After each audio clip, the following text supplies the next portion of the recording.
हायुंनि बिसिङाव जौतोनि सिलाय डेमोक्रेसि हा कतर ओंखा भारत ते डेमोक्रेसिनि जौतोनि सिलाय कतर तेर ओंखा भोट ते हा कतर गनांगै तेनि काहाय पालायजाक तंखा लोकसभा चंगमारि ते 26 एप्रिल सालमारि एबा फासाला वाइनि दफानि भोट ओंगै तंखा आबुनि उलो तेबो कायबा दफावा भोट संखा जागनाय 2024 बिसिनि लोकसभा चंगमारि हा कतर बै बाक्साके हास्तेवबो पालायजाक तंखा भोटनि तेर टंकसं लुकुरक बै बाक्साके भोट रिखा त्रिपुरा हापानि आ तपसिली जाति कल्याण ते मालमाता तांगबेदिनी मन्त्री सुधांशु दास लगियो बिहिग्न तयै पेचर दहर एसबी स्कुल फासाला भोट रिखा मन्त्री भोट रिवै पायै कक्तम थुमनायनि बिस्कं मन्त्री साख्लायखा गोबांखौ भोट बाय खलायै नरेन्द्र मोदी वाइथामनि बागै हाकतनि मन्त्री बखरक अंनाय आबो सिमी जरानि नासिंमुं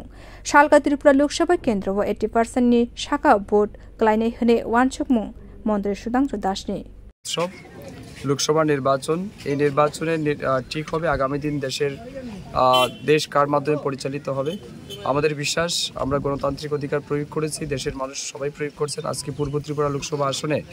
আমাদের ভোটাররা উৎসবের মেজাজে ভোট দিচ্ছেন শান্তি সম্প্রীতির মধ্যে দিয়ে ভোটদান প্রক্রিয়া চলছে আমাদের বিশ্বাস আগামী দিন বিকশিত ভারত গড়ার স্বপ্নকে বাস্তবায়িত করতে নরেন্দ্র মোদীজির নেতৃত্বে আগামী দিন আবারও তৃতীয়বার মোদীজি প্রধানমন্ত্রী হতে যাচ্ছেন সেটা শুধুমাত্র সময়ের অপেক্ষা আজকের এই ভোটদানে যে সমস্ত ভোটাররা অংশগ্রহণ করেছেন বিশেষ করে আমার ফটিকরায় বিধানসভা এলাকার সমস্ত ভোটারদেরকে আমি হৃদয় থেকে ধন্যবাদ জানাচ্ছি এই গরমকে উপেক্ষা করেও এখনো পর্যন্ত যারা ভোটদান করেছেন সবাইকে আমি ধন্যবাদ জানাচ্ছি কৃতজ্ঞতা জানাচ্ছি এবং আশা রাখছি এখনো যারা ভোটদান করেনি তারাও এই গণতন্ত্রের উৎসবে শামিল হবেন এবং তাদের ভোটদান করে গণতন্ত্রকে প্রতিষ্ঠা করবেন এবং অবশ্যই আমার বিশ্বাস আমাদের মোদীজির নেতৃত্বে আগামী দিন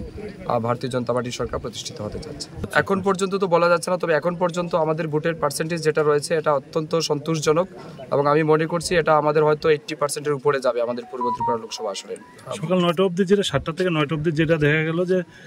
16.92% দেখা গেছে কি মনে করেন মানে এটা বাড়বে এটা আপনার নিশ্চিন্ত থাকুন অনেকেই আছে হয়তো কৃষক মানুষ হয়তো সকালবেলা জমিতে গেছেন তারাও ফিরে আসবেন আমার বিশ্বাস এটা আমরা 80% মানে খুব ইজিলি ক্রস করতে পারবো বিরোধীতে দেখা গেছে ওরও সন্তোষজনক ভোটে এখন অবধি তো বিরোধী সেনা উনি যে বলেছেন যে খুব শান্তিপূর্ণ সব জায়গায় ঠিক আছে শুধু ইভিএম কয়েকটা জায়গাতে একটু গোলযোগ আছে হ্যাঁ এটা মেশিনারি বিষয় আমাদের ফটিকরায় 3 নম্বর বুথেও মেশিন সকালবেলা খারাপ ছিল নন ফাংশনাল ছিল এটাকে রিপ্লেস করা হয়েছে নতুন ইভিএম মেশিন আনা হয়েছে এবং এখন পর্যন্ত ঠিক আছে বিও রিপোর্ট কখরাং।